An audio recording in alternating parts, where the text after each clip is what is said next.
السلام عليكم ورحمة الله وبركاته. ازيكم يا حبايبي؟ يا رب تكونوا بخير وبصحة وسعادة وهنا وفي احسن حال يا رب. وحشتوني كتير خالص من الفيديو اللي فات. النهاردة ان شاء الله هنعمل مع بعض التورتة بطريقة سهلة وبسيطة جدا، وكمان هتنفع معاكي لو انت مبتدئة. ان شاء الله هتعمليها وهتطلع معاكي مظبوطة من اول مرة.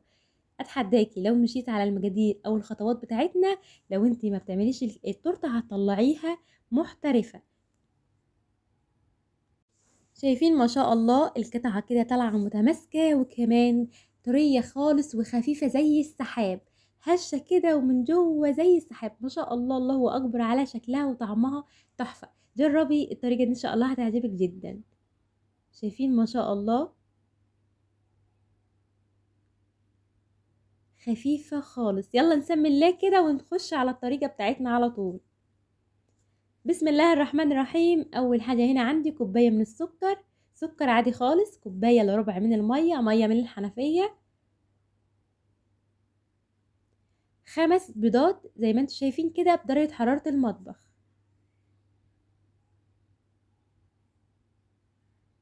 معلقة كبيرة من الفانيليا. امشي على الخطوات خطوة خطوة وهتطلع معاكي مظبوطة من أول مرة إن شاء الله. معلقتين كبار من الخل.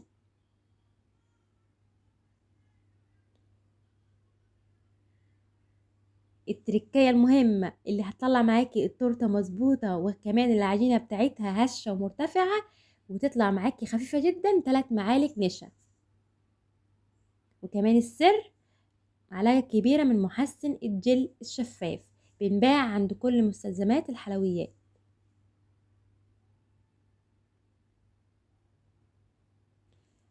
كوبايتين كبار من الدقيق، بس الكوبايتين هيكملوا لما احط عليهم الكاكاو الخام، كاكاو خام غامق مش فاتح.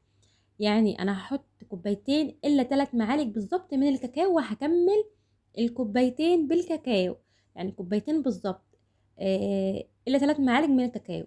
هنزل بمعلقه كبيره كده من البيكنج باودر، وذره كده خفيفه خالص من الملح. هنزل بالمكونات كده الجافة كلها مع بعض، وهديهم نخلة كويسة كده علشان الكاكاو بيكون فيه تكتلات، وانا عايزة كده اطلع الهواء من الدقيق. انا عايزة كده النخلة الكويسة دي. شايفين الكاكاو فيه تكتلات ازاي؟ هنزل كده واحدة واحدة، هنخلهم كده نخلة كويسة، وبعد كده هنكمل مع بعض. درجتنا النهاردة للتورتة سهلة وبسيطة، وإن شاء الله تطلع معاكي ناجحة ومظبوطة من أول مرة. ما تنسيش واحنا بنشتغل كده يكون الفرن بتاعك شغال على درجة حرارة 180. لازم مضرب كهرباء، ما ينفعش مضرب يدوي ولا ينفع خلاط. بالمضرب الكهرباء كده بتاخد حوالي بالظبط 10 دقايق ضرب، تضربي فيهم ضرب مستمر، هترفع معاكي. القوام بتاعها هيكون عامل زي الكريم شانتيه بالظبط. اللون بتاعها كمان بيفتح معاكي خالص، والحجم بتاعها بيتضاعف تمام.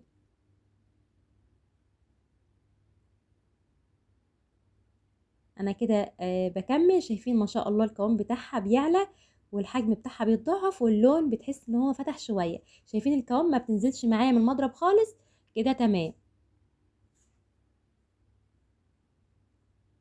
عند الحله بتاعتي ستانلس عادي خالص، بتطلع معايا ناجحه ومظبوطه، وبتطلع معايا زي العسل. يكون حاطه كده فيها ماده دهنيه شويه زيت، وبمطناها بالدقيق، وكمان ما حطيتش فيها ولا ورق زبده ولا اي حاجه خالص، وكمان ما بتلزقش معايا، وتطلع مظبوطه علشان الحله دي انا بعمل فيها على طول ومجرباها.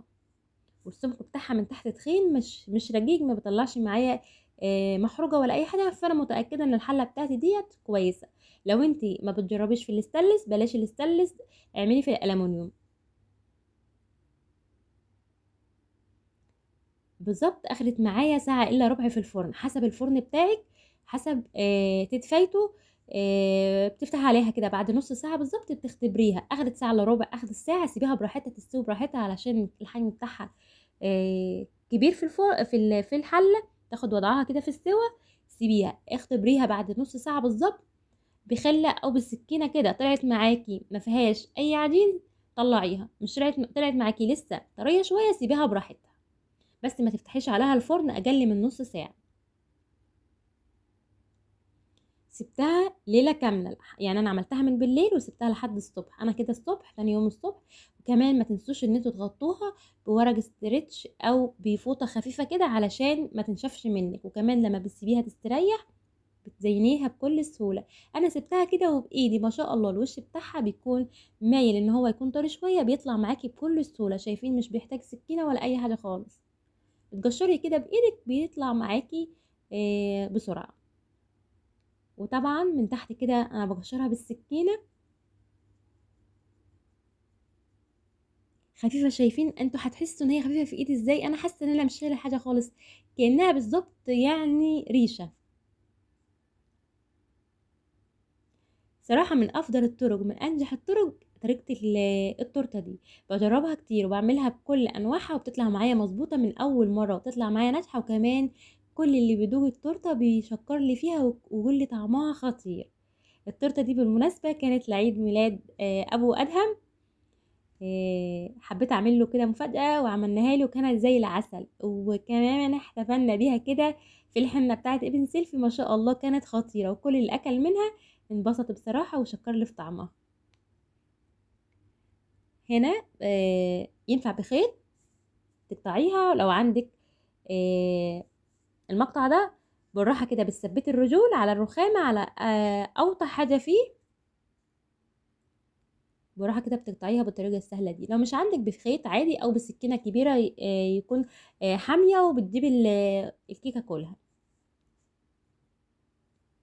حطيت كوباية كده كبيرة بتاعة العصير من اللبن المتلج. وهنزل عليها كمان بربع كيلو بالظبط 25 جرام من كريم الشانتيه خام من غير سكر.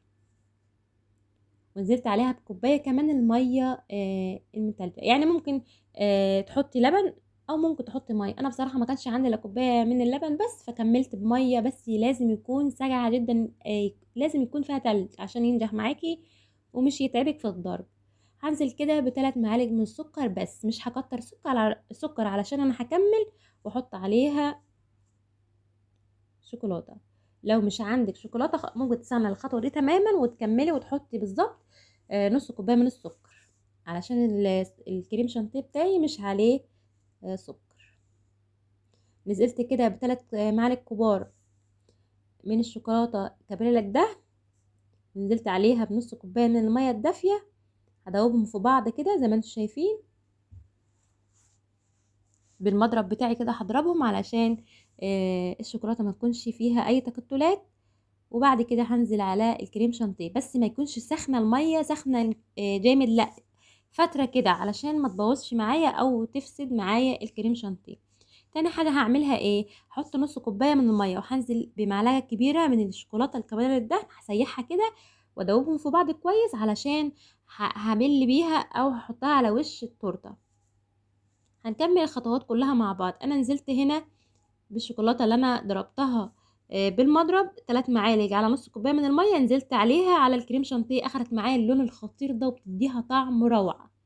لو انت مش حابه تحطي الشوكولاته هتحطي 3 معالق كبار من الكاكاو الخام بديل الشوكولاته. يعني ممكن تستغنى عن الخطوه دي تماما وتحطي 3 معالق من الكاكاو الخام على الكريم شانتيه عشان تديكي لون وطعم الشوكولاته. فاكرين الكوبايه اللي انا عملتها، نص الكوبايه اللي انا حطيت عليها معلقه كبيره من الشوكولاته؟ انا دي اللي بحطها على وش الكيكه كده من فوق عشان تديها طراوه. ممكن تستبدلي الخطوه دي ان انت تحطي عليها ميه بسكر. وممكن كمان تحطي عليها شربات خفيف. ممكن تحطي عليها اي نوع عصير عندك لو انت حابه اي نوع. بس لازم تحطي عليها كده عشان تطري معاكي وتكون من جوه خفيفه ودايبه كده تكون طعمها تحفه. انا بفضل الطريقه دي، بفضلت ان انا احط معلقه من الميه عفوا معلقه من الشوكولاته على نص كوبايه من الميه الفتره. دوبتهم كده في بعض وبسج بيها التورته بتاعتي. اول طبقه كده من الكريم شانتيه اللي احنا حضرناها مع بعض حطيتها. مش هحط مكسرات ولا هحط حلويات ولا اي حاجه خالص، انا هعملها ساده هتطلع معايا زي العسل. بنزل كده على الطبقه التانية بالشربات اللي احنا عملناه او بالسائل اللي احنا عملناه اللي هو معلقه من الشوكولاته. ونزلت عليها بنص كوبايه من الميه زي ما انتم شايفين كده. هنزل كده بالكريم شانتيه الباقي واحده واحده كده. لو انت مبتدئه ما تخافيش، خشي على الخطوه بقلب جامد، هتطلع معاكي مظبوطه وان شاء الله هتطلع معاكي ناجحه من اول مره. على المكونات بتاعتنا، كل حاجه التورته وكل حاجه بقت غليت. هاتي كده، لو انت اول مره تعمليها اعملي واحده بس، امشي على الخطوات، ما تخافيش ان شاء الله. انا متاكده لو جربت ومشيت على الخطوات خطوه خطوه والله اللي هتطلع معاكي ناجحه من اول مره. اتحداكي لو عملتيها بالطريقه دي ان شاء الله هتطلع معاكي مظبوطه. لو انت اول مره كده تشوفيني ما تنسينيش يا حبيبه قلبي في الاشتراك وكمان اللايك والكومنت الحلو. بحط كده على اخر طبقه شويه عصير او شربات من اللي احنا عملناه. هنزل كده بالطبقه الاخيره كده بالكريمه كده زي ما انتم شايفين، عايزين نظبطها كده، غلغلتها من كل حته ما شاء الله. اي يا حبيبتي، حطيت اللايك ولا لسه؟ عشان نكملها كده وتشوفيها بعد ما تخلص هتكون خطيره.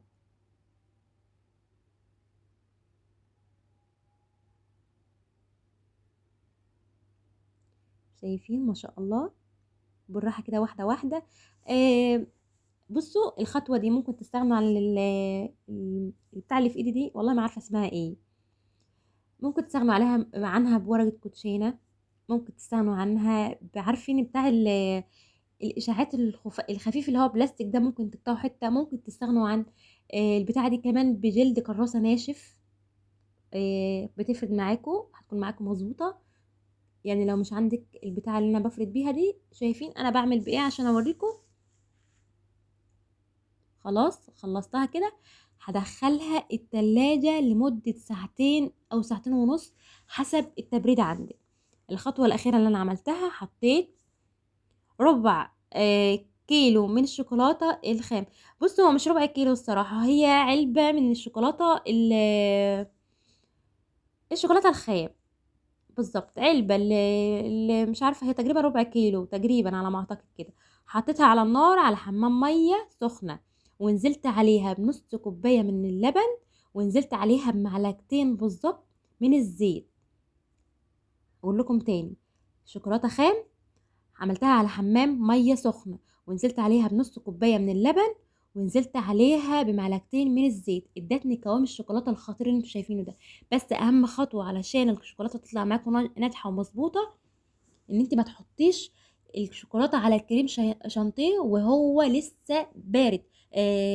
اقصد ان انت لسه عاملاه. لازم تحطي التورته الاول في التلاجة لمده ساعتين، علشان لما تحطي الشوكولاته تنزل على طول عليها تمسك، كمان ما تسحش منك وكله يروح في بعضه.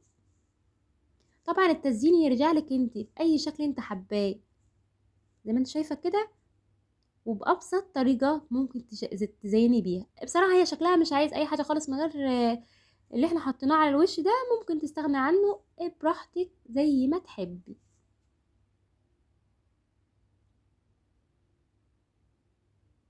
شويه كريم شانتيه بيجوا عندي كده، فعملت منهم زي ما انتوا شايفين كده روزيتات صغيره، زينت معايا وادتني شكل الجمال اللي انتوا شايفينه الخطير ده ما شاء الله. الله اكبر. يا رب يكون الفيديو عجبكم، والسلام عليكم.